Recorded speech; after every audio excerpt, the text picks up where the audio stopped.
Welcome to my another new blog. মাথায় লাগিয়েছি কাগজি লেবু, কারণ মাথায় এবারে প্রচুর খুশকি হয়েছিল। আর এখন স্নান করব, খাবো আর যাব মুকুটমণিপুর। তার জন্য রেডি হচ্ছি। যাবার আগে গাড়িতে পেট্রোল পাম্প থেকে 100 টাকার পেট্রোল নিলাম, তারপর মুকুটমণিপুরের উদ্দেশ্যে বেরিয়ে পড়লাম। হ্যালো গাইজ, তো আমরা বেরিয়ে পড়েছি মুকুটমণিপুরের উদ্দেশ্যে। আর একটু আছে মুকুটমণিপুর। লোকের যেমন উঠলো বাই কটক যায়, আর আমাদের হচ্ছে উঠলো বাই মুকুটমণিপুর। তো মুকুটমণিপুর সামনেই চলে এসেছি, দেখাচ্ছি আগের দিকটা তোমাদেরকে। হ্যালো গাইজ, ওয়েলকাম টু মুকুটমণিপুরের ড্যাম। আমাকে এখানে ভয়েস ওভার করতে হচ্ছে, কারণ ভয়েস বাতাসের জন্য একদমই উঠেনি। ভিডিওটা দেখো শেষ পর্যন্ত। এটা মুকুটমণিপুরের শেষ প্রান্ত দিকটা। এটা মুকুটমণিপুরের দিক থেকে আসার রাস্তাটা, আর এটা বান্দোয়ান রানীবাঁধের এই পাশে যাওয়ার রাস্তা। এটা লক গেট, আর এই যে রাস্তাটা চলে গেছে এটা সোজা রানীবাঁধের দিকে চলে গেছে। আর এদিকে প্রায় শেষ, বেশিটা নেই। আর ওই পাশে আছে ছোটো ছোটো দ্বীপের মতো আছে, সেই দিকটা হচ্ছে গিয়ে যদি দেখায়নি।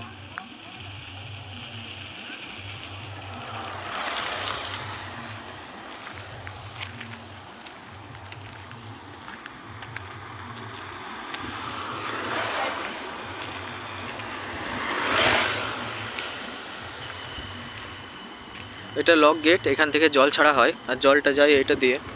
ক্যানেলটা দেখতেই পাচ্ছো। এগুলো কোনো দোকান নয়, এটা লক গেট। মেশিন আছে ভিতরে, এটা দিয়ে জল বার হয়।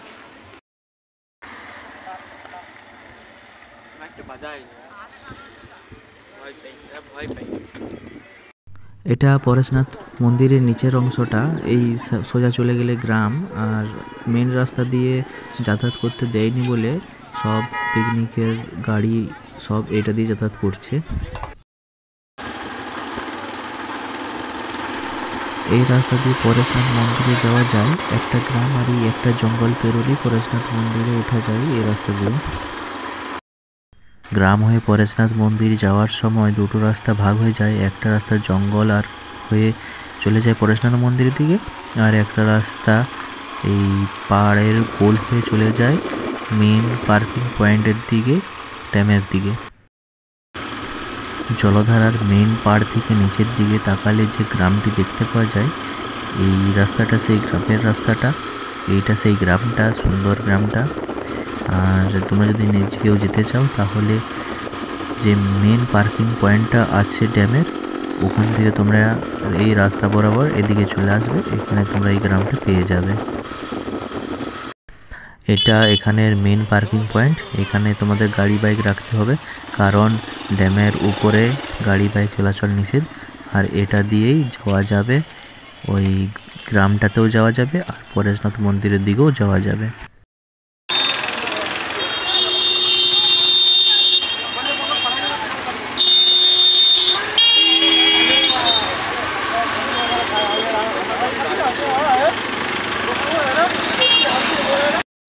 মুকুটমণিপুর আসলে কেউ যদি রান্না বান্না করে পিকনিক না করে খেতে চাও, তাহলে এখানে যে ছোটো ছোটো হোটেলগুলো আছে এখানেও খেতে পারো, কিন্তু রেট খুব হাই।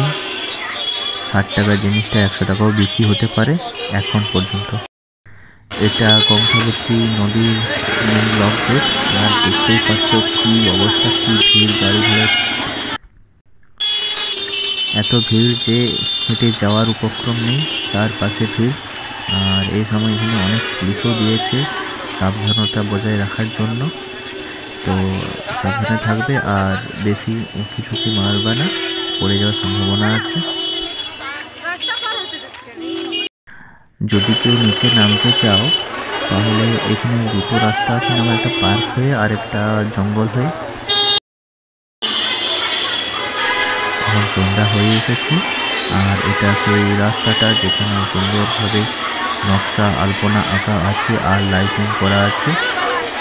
সন্ধ্যাবেলায় দেখবো কতটা সুন্দর দেখায়।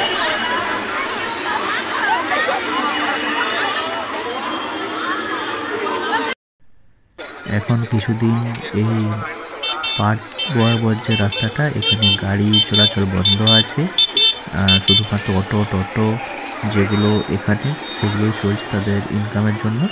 আর এটা মেন পার্কিংটা, তোমরা পার্কিং গাড়ি রেখে হেঁটে হেঁটে এদিকে ঘুরতে পারো বা নৌকা বোট ইত্যাদিকেও ঘুরতে পারো।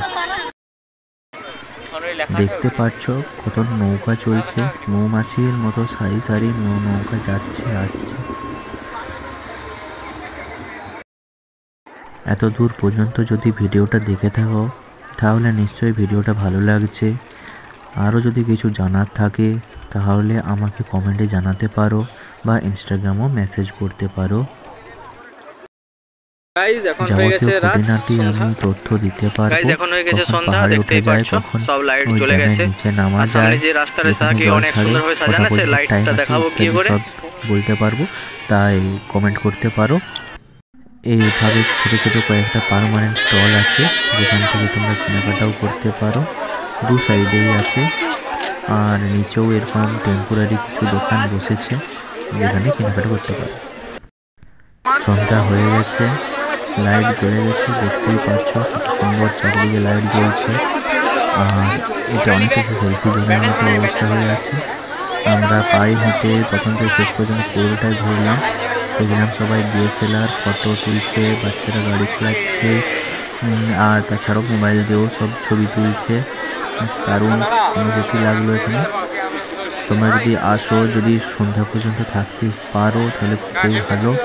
এই জায়গাটা তোমরা দেখে যেও, দারুণ লাগবে। আর সাইডে ডান দিকে মেলা আছে নিচে।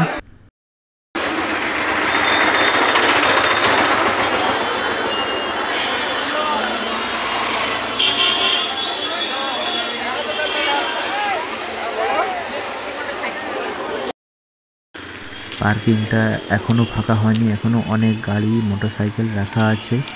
এখন প্রায় 7:30 8টা বাজছে, তাতেও ফাঁকা হয়নি। এখন রাত 8টা বেজে গেছে আর আমরা বাড়ি চলে যাচ্ছি। দেখতেই পাচ্ছ পুরো অন্ধকার, লাইট চলে গেছে রাস্তায়। আর টাটা বাই বাই, নেক্সট ব্লগে দেখা হবে।